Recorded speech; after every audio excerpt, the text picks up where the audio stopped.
Nigel Farage. In generations to come, children will be told a story. They'll be told that once upon a time Europe was divided. There was a big wall down the middle of it, and the people in the East were very poor, and they had no democracy, and they lived under an evil system called communism that killed millions of its own people.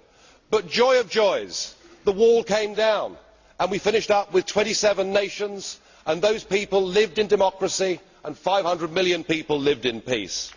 But sadly, no, there is more. I promise you there's more.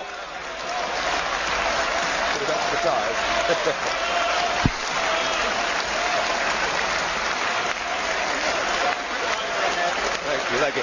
I should just sit down now.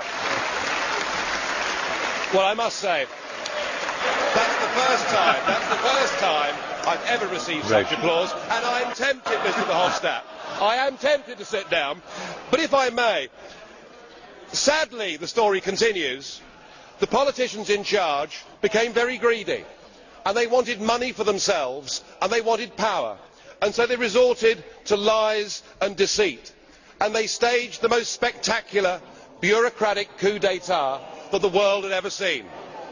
But they didn't need to use any bullets to do it. They were much cleverer, much more scheming than that.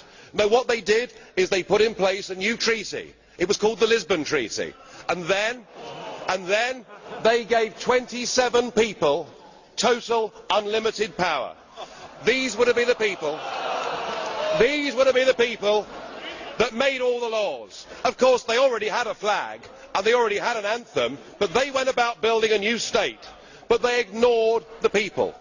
And what they did, whether they knew it or not, is they recreated the very evil system that the people in Eastern Europe had lived under before. But the incredible thing was that many of the new bosses had also worked for that same evil system before. Well, of course, the plan was flawed, and their fanciful monetary scheme collapsed. But still, the new bosses wouldn't listen to the people. No, They made life tougher and tougher. They put tens of millions into poverty. They denied people a say. And in the end, those people had to resort to violence to get back their nation states and their democracy. And the moral of the story is they had learnt nothing from history.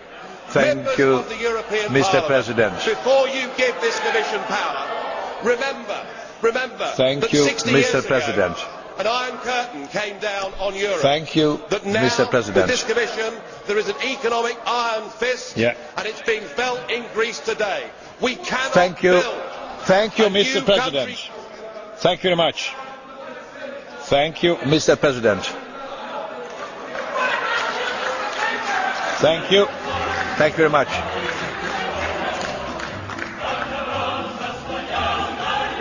Yes.